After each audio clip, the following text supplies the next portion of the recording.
بسم الله الرحمن الرحيم. كتاب أنزلناه إليك مبارك ليدبروا آياته وليتذكر أولو الألباب. صدق الله العظيم.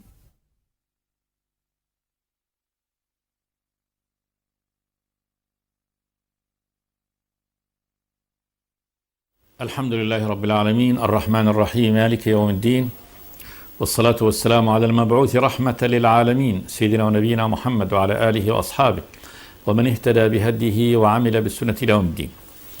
وبعد، فيقول الله تبارك وتعالى: واتل ما أوحي إليك من كتاب ربك لا مبدل لكلماته ولن تجد من دونه ملتحدا واصبر نفسك مع الذين يدعون ربهم بالغداة والعشي يريدون وجهه ولا تعد عيناك عنهم تريد زينة الحياة الدنيا ولا تطع من أغفلنا قلبه عن ذكرنا واتبع هواه وكان أمره فرطا وقل الحق من ربكم فمن شاء فليؤمن ومن شاء فليكفر إنا أعتدنا للظالمين نارا أحاط بهم سرادقها وإن يستغيثوا يغاثوا بماء كالمهل يشوي الوجوه بئس الشراب وساءت مرتفقا.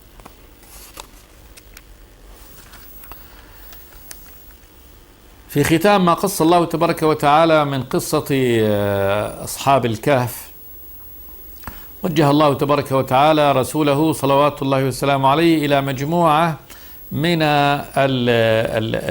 الحكم والمواعظ. فمن جملة هذا قال تبارك وتعالى: واتل ما أوحي إليك من كتاب ربك. فهذا هو الكتاب الذي فصل الله تبارك وتعالى فيه وحكم فيه الحكم كله. فهذا القصص المختلف فيه والتي اختبروا بها النبي صلى الله عليه وسلم، قالوا له: أخبرنا عن فتية هلكوا في الدهر الأول كان لهم شأن. الله تبارك وتعالى أتى بالخبر اليقين في هذا الأمر يقصه الله تبارك وتعالى فيه. فكتاب الله تبارك وتعالى هو القول الفصل وهو الخبر الصادق. قال: واتل ما أوحي إليك أي يا محمد من كتاب ربك. كتاب شرفه الله تبارك وتعالى أنه منسوب إلى الله تبارك وتعالى، فالله الذي تكلم به، الله علام الغيوب سبحانه وتعالى العليم بكل شيء، لا مبدل لكلماته، لا مبدل لكلماته. كل ما أخبر الله تبارك وتعالى به أنه سيكون لا بد أن يكون، لا يتبدل شيء. فخبر الله تبارك وتعالى كله صدق، فلا تبديل لكلماته. أخبر عن الجنة وعن النار، عن الكفار، عن المآل، عن قيام يوم القيامة. كل ما أخبر الله تبارك وتعالى لا بد أن يكون، لا أحد يستطيع أن يبدل كلمات الله تبارك وتعالى، لا تبديل لكلماته. كذلك هذا أيضا إخبار بأن القرآن هذا لن يتبدل ولن يتغير، بل هو محفوظ بحفظ الله تبارك وتعالى. قال: لا مبدل لكلماته، لا يستطيع أحد أن يبدلها وأن يأتي بقرآن غير هذا القرآن أو يزيد فيه أو ينقص منه، بل حفظه الله تبارك وتعالى. ثم قال جل وعلا: ولن تجد من دونه ملتحدا. لن تجد لك أيها النبي ولا أحد من دون الله تبارك وتعالى ملتحد. الملتحد من اللحد اللي هو مكان يعني يلحد الإنسان فيه، يميل فيه فيختبئ فيه أو يحمي نفسه فيه من عقوبة الرب تبارك وتعالى. يعني لا ملجأ لك أيها النبي إلا الله تبارك وتعالى، الذي أن تلجأ إليه، هو ربك، هو إلهك، هو نصيرك. واقرأ هذا القرآن المنزل لك من الله تبارك وتعالى. وطبعا هذا القرآن حمل ثقيل وعبء عظيم على النبي صلى الله عليه وسلم: إنا سنلقي عليك قولا ثقيلا. فهو صدع بالحق وقول به وإغضاب يعني كل هؤلاء الكفار الذين يملؤون الأرض. فالله تبارك وتعالى يعني كأنه يثبت نبيه صلى الله عليه وسلم على القيام بهذا يعني الأمر، وأن يسطع بهذا الحق الذي نزل له من الله تبارك وتعالى. أتل ما أوحي إليك من كتاب ربك لا مبدل لكلماته ولن تجد من دونه ملتحدا واصبر نفسك مع الذين يدعون ربهم بالغداة والعشي يريدون وجهه. أمر من الله تبارك وتعالى لرسوله أن يصبر نفسه، وما قال واصبر، قال اصبر نفسك. يعني إذا النفس لا تريد، بل يجب أن يثبتها ويرغمها. مع الذين يدعون ربهم بالغداة والعشي يريدون وجهه، هؤلاء الفقراء المساكين الذين سارعوا إلى الدخول في هذا الدين. أمر الله تبارك وتعالى رسوله أن يصبر نفسه معهم، ومدح الله تبارك وتعالى هذه الصفوة المؤمنة التي سارعت إلى الهدى والنور والخير. قال الذين يدعون ربهم بالغداة والعشي، يدعون ربهم بالغداة في الصباح والعشي المساء، يريدون وجهه. الله ما أشرفهم، ما أشرف هؤلاء وما أعلى قدرهم ومنزلتهم، فهم يدعون ربهم بالغداة والعشي يريدون وجهه، إذن هم مخلصون لله تبارك وتعالى. وهؤلاء هم هم أهل الله، هم صفوته، هم أحبابه.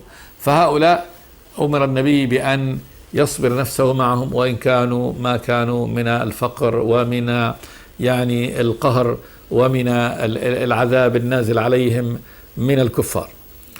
قال ولا تعد عيناك عنهم، تعد عيناك تتعداهم إلى غيرهم، تريد زينة الحياة الدنيا، تريد هؤلاء أهل الفخامة والوجاهة والجاه والمنزلة من هؤلاء المشركين الذين عندهم هذا. ولا تطع من أغفلنا قلبه عن ذكرنا، لا تطع هذا الذي أغفل الله تبارك وتعالى قلبه عن ذكره سبحانه وتعالى، هذا الكافر الغافل عن ذكر الله تبارك وتعالى، الملهي بدنياه والمعتز بغروره، واتبع هواه، واتبع لما يشتهيه يتبعه، وكان أمره فرطا، وكان أمره شأنه مفرط في أمره. وذلك أن الذي يترك الرب تبارك وتعالى، يترك دينه ويترك طريق الجنة وينشغل بهذه الدنيا وذاهب وراء شهواته، ضيع، هذا مضيع وضائع، وأمره مفروط. والفرط هو الفك والنثر، فهذا أمر ليس أمره محكما. فالذي حكم أمره وبالفعل هو المؤمن المتقي لله تبارك وتعالى السائر، لأن هذا سائر في درب السلامة إلى النجاة من النار ودخول الجنة. أما هذا مفرط، أمام النار ماشي إليها، الجنة تاركها متبع لهواه، هذا ضائع مضيع، وكان أمره فرطا. في ما رواه الإمام مسلم في صحيحه عن سعد بن أبي وقاص رضي الله تعالى عنه أن الكفار أتوا، يقول سعد: كنت أنا وعبد الله بن مسعود ورجل آخر من هذيل وبلال ورجلان، كنا نقول 6 نفر، وقال الكفار: اطرد هؤلاء. يقول: جاء بعض الكفار من الوجهاء قالوا للنبي صلى الله عليه وسلم: اطرد هؤلاء لا يشترئون علينا. قالوا: هذول اطردهم واحنا مستعدين نجلس معك، لا يجترئون علينا، لا يجترئ علينا عبيدنا وأرقاؤنا وضعف هؤلاء، فإذا جلسنا وإياهم في مجلس واحد اجترأوا علينا. يقول سعد: فوقع في نفس رسول الله ما شاء الله أن يقع، فأنزل الله تبارك وتعالى قوله للنبي: واصبر نفسك مع الذين يدعون ربهم بالغداة والعشي يريدون وجهه ولا تعد عيناك عنهم تريد زينة الحياة الدنيا ولا تطع من أغفلنا قلبه عن ذكرنا واتبع هواه وكان أمره فرطا.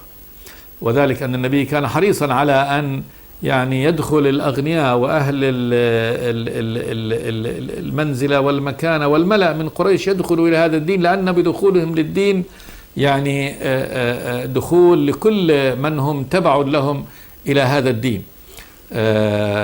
والله تبارك وتعالى قد نهى رسوله صلوات وسلم أن يتطلع إلى ذلك، كما جاء أيضا في قوله تبارك وتعالى: عبس وتولى أن جاءه الأعمى وما يدريك لعله يزكى أو يذكر فتنفعه الذكرى، أما من استغنى فأنت له تصدى وما عليك ألا يزكى، وأما من جاءك يسعى وهو يخشى فأنت عنه تلهى كلا.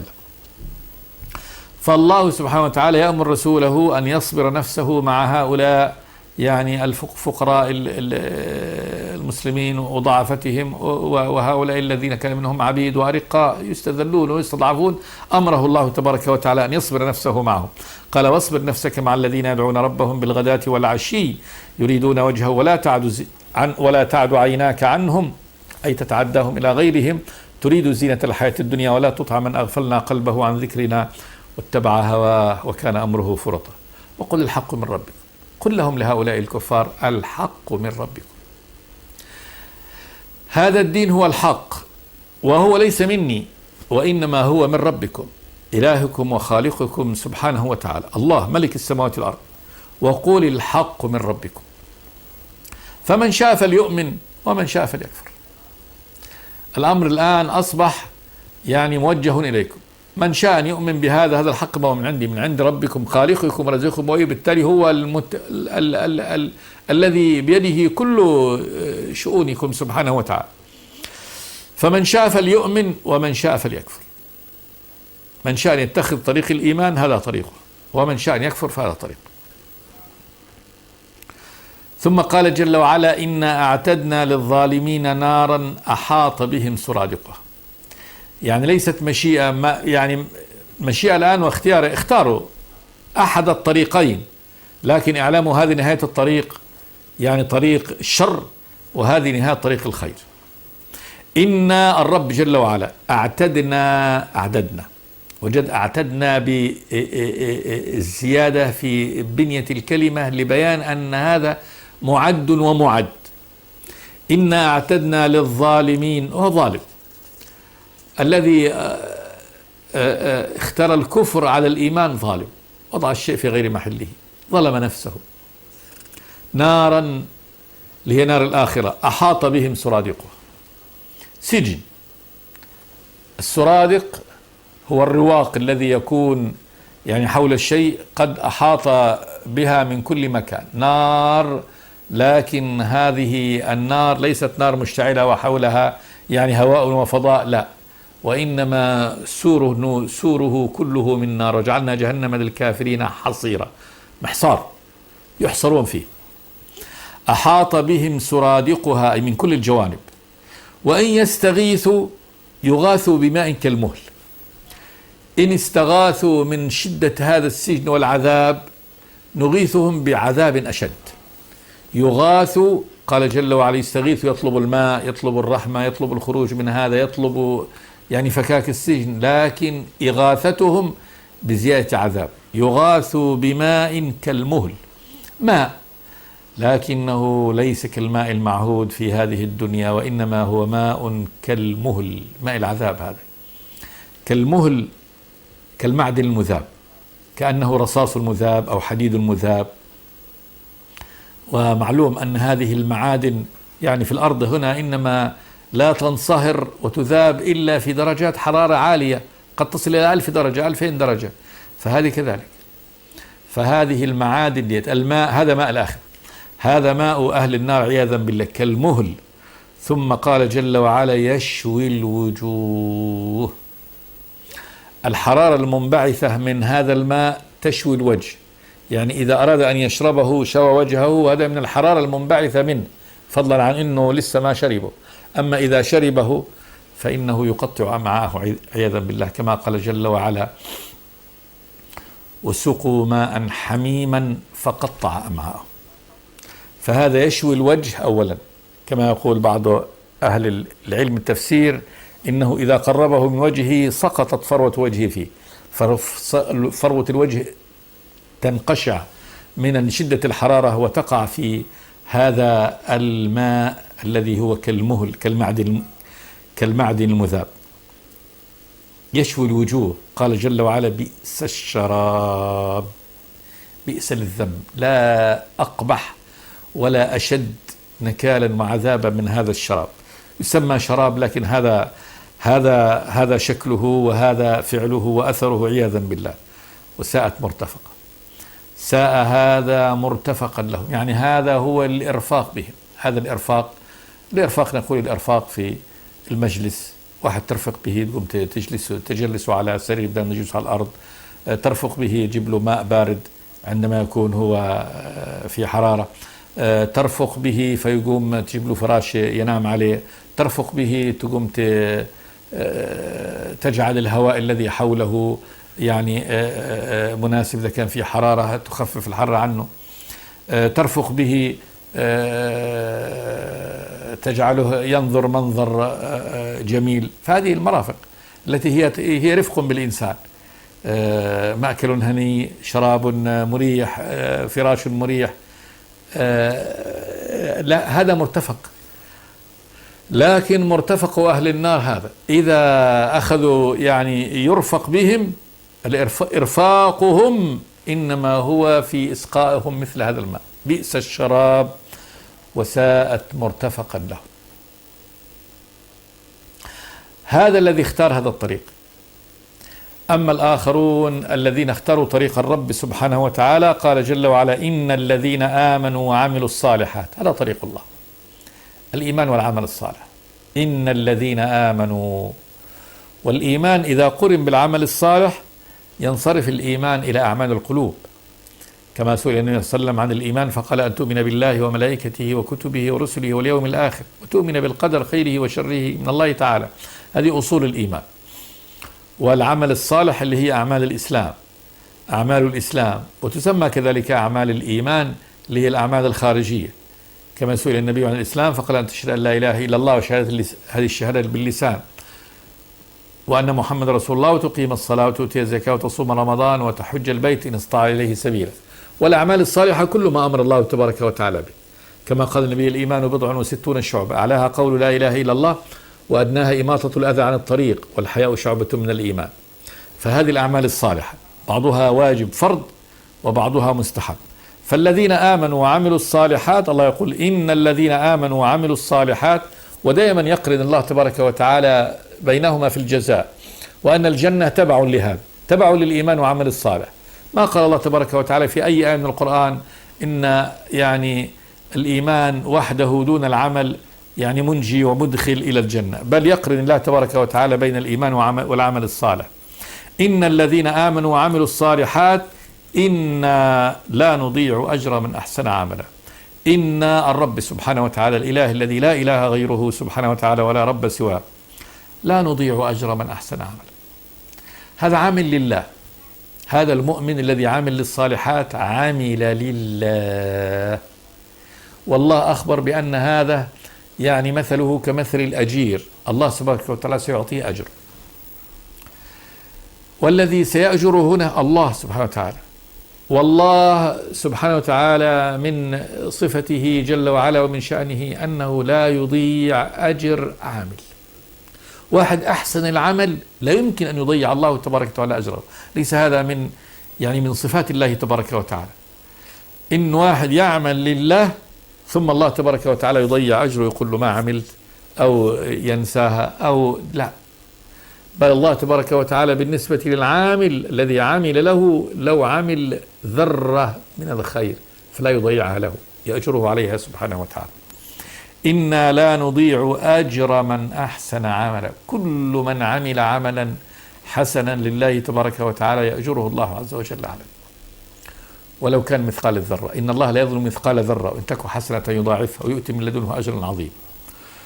ومن أجل هذا النبي صلى الله عليه وسلم يعني وعظنا في ألا نحتقر أي شيء من الأجر، أي شيء من العمل الصالح، لأن لك أجر عليه. قال: لا تحقرن من المعروف شيئا ولو أن تلقى أخاك بوجه طلق. لا تحتقر هذا. إذا سلمت ولقيت أخاك إذا كان وجهك باشا فيه لك أجر بهذا، لا تحتقر هذه، لك أجر بها عظيم عند الله تبارك وتعالى. والأجر هنا يعني عطاء الله وأجره سبحانه وتعالى، وأجر الله بحسب عظمته وحسب غناه سبحانه وتعالى. فإن الله تبارك وتعالى لا يفقره عطاء، لا يفقر الله تبارك وتعالى عطاء. ولذلك جاء أن أدنى أهل الجنة منزلة، أدناهم منزلة من يقول له الرب تبارك وتعالى: ألا ترضى أو أتحب أن يكون لك مثل الأرض وعشرة أمثالها. والإنسان يفعل شيء. قيل أبي هريرة: ما القيراط يا أبا هريرة؟ يفسر قول النبي صلى الله عليه وسلم: من صلى على جنازة فله قيراط، ومن يعني شيعها حتى تدفن فله قيراطين أو فله قيراطان. فقيل له: ما القيراط يا أبا هريرة؟ فقال: مثل جبل أحد. وطبعا هذا لا يقوله أبو هريرة من نفسه، هذا من علم الغيب. مثل جبل أحد، هذا من الأجر، هذا من الأجر، يعني كأنه أنفق مثل جبل أحد من الأجر يعطيه الله تبارك وتعالى على ذلك. الباب الأجر عند الله شيء عظيم جدا، والصدقة ينميها الله تبارك وتعالى حتى تكون مثل الجبال، ثم يأجره الله تبارك وتعالى على ذلك. وأجر الله عز وجل الحسن هو الجنة. إنا لا نضيع أجر من أحسن عملا. ثم بين الله تبارك وتعالى أجر هؤلاء. ما أجرهم عند الله؟ قال أولئك لهم جنات عدن. فهؤلاء الذين آمنوا وعملوا الصالحات، ما الخدمة التي بقوا فيها؟ ما الشغل الذي بقوا فيه في هذه الدنيا؟ 30 سنة، 40 سنة، 50 سنة من عمره. والأعمال المطلوبة من أعمال الدين ومن الخير تأخذ في اليوم والليلة ساعة تقريبا. الصلوات الخمس، صيام شهر في السنة، حج مرة في العمر، زكاة من فضول المال، من كل 40 دينار. بر جدا. لإذا نظر الإنسان إلى ما كلفه الله تبارك وتعالى به يجد أنه عمل قليل جدا، والباقي فسحة. كل ما تشاء مما تشتهي، وألبس ما تشاء، وافعل ما تشاء، وأحل الله تبارك وتعالى الطيبات كما تشتهي في حدود ما شرع الله تبارك وتعالى بدون إسراف وبدون مخيلة، فيأخذ من الدنيا أكبر حظ، ويعمل الأعمال الصالحة غير مكلفة، لا تكلف هذا العمل والشيء العسير، لا يكلف الله نفسا إلا وسعها، ولكن انظر بعد ذلك الأجر. قال أولئك، والإشارة لهم بالبعيد رفعا لشأنهم، أولئك لهم جنات عدن، جنات بساتين، عدن إقامة دائمة، تجري من تحتهم الأنهار، تجري من تحتهم قصور، وهم في القصور، الأنهار تجري في الأشجار، تجري هم فوق يعني علياتهم وفي خيامهم العالية، تجري من تحتهم الأنهار، كما جاء في الحديث إن للمؤمن خيمة، ها خيمة مش قصر، هذه الخيمة وصف الخيمة، من لؤلؤة واحدة طولها في السماء 60 ميلا. طول هذه البشر لا يعرفون لليوم أن يبنوا بناء يصل إلى 60 ميل، بل إلى ميل واحد. هذه خيمة واحدة للمؤمن، في كل يعني جنبة أو في كل ركن منها أهلون، له أهل هنا وله أهل هنا، لا يعني يرى بعضهم بعضا. من هذا الاتساع العظيم، هذه خيمة اللي هي ليست القصر. فالأنهار تجري من تحتهم، من تحت هذه الخيام العظيمة، تحت هذه القصور، تحت هذه. يحلون فيها من أساور من ذهب. يحلون، الحلية يعني ما يجعل الإنسان حلوا يعني، فالإنسان إذا لبس الزينة يصير أحلى مما يكون يعني ليس بزينة. فالله تبارك وتعالى يحليهم وهم الرجال من أساور من ذهب، ويلبسون ثيابا خضرا من سندس واستبرق.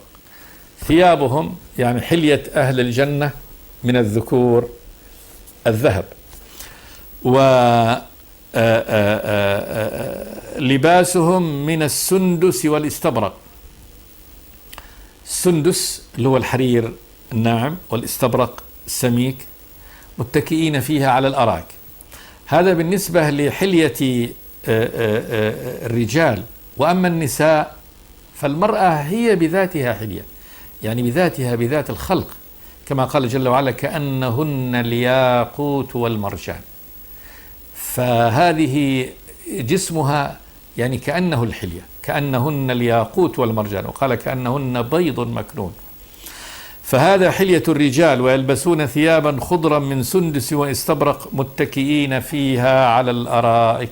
الاتكاء اللي هو أن يجلس ويميل، يضع يعني يده على التكية، على ما يتكئ عليه، على الأرائك جمع أريك.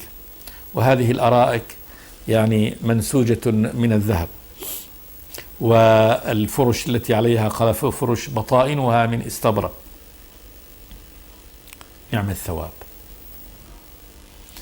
واتكاؤهم على الأرائك دليل ما عندهم شغل، لا عمل عندهم، فهم ليسوا أهل مصالح، كدوا في الزراعة، في الصناعة، في التجارة، في رصف الطرق، في بناء الأبنية، لا، كل شيء معد لهم ومهيأ، ولا يعالج أهل الجنة شيء، لا يعالجون زراعة ولا صناعة ولا طبخ ولا نفخ ولا خياطة ولا أي عمل من هذه الأعمال التي يعالجها أهل الدنيا في الدنيا. الدنيا كلها لا بد من معالجة الأمر حتى يعني يصبح مهيئا لدين، فلا بد بتاخذ طعام، لا بد أن تعالجه لتطبخه، لا بد أن تسعى للحصول عليه، تأخذ ثمار لا بد أن تصعد الشجرة حتى تأتي بهذه الثمار، لا بد من غسلها، لا بد من تقديمها، كل هذا لا ليس في الجنة. في الجنة يرى الثمرة يشتهيها فتخر على طول، الفرع يخر أمامه يأكل من الشجرة لما يأكل، ثم إذا انتهى حاجته يصعد صعدا إلى مكانه. يرى الطير فيشتهيه فيخر يعني مشويا بين يديه، يأكل منه ما يشتهي، ثم يقوم إلى يطير في جنبات الجنة، ينتقل من مكان إلى مكان دون كلفة، ما في لا ليس في الجنة معالجة شيء. لذلك أهلها إنما هم في شغل باللذائذ، كما قال جل وعلا: إن أهل الجنة اليوم في شغل فاكهون، شغل باللذائذ فقط. قال: متكئين فيها على الأرائك. قال جل وعلا: نعم الثواب، هذا ثواب الجنة، ثواب على العمل الذي عملوه، وثواب من الله تبارك وتعالى، إثابة لهم هذه الأعمال التي عملوها من الإيمان والعمل الصالح. نعم الثواب، أن يكون هذا ثوابهم جنة بهذه الأوصاف، خالدين فيها عدن، إقامة دائمة لا تنتهي. ما أعطاهم الله تبارك وتعالى إجازة لمدة أسبوع، أسبوعين، 3، 4 في جزيرة قد فيها بستان وفيها ما يشاءون لمدة أسبوع، أسبوعين، شهر، شهرين، سنة، سنتين، ثم انتهى الأمر، هذه يعني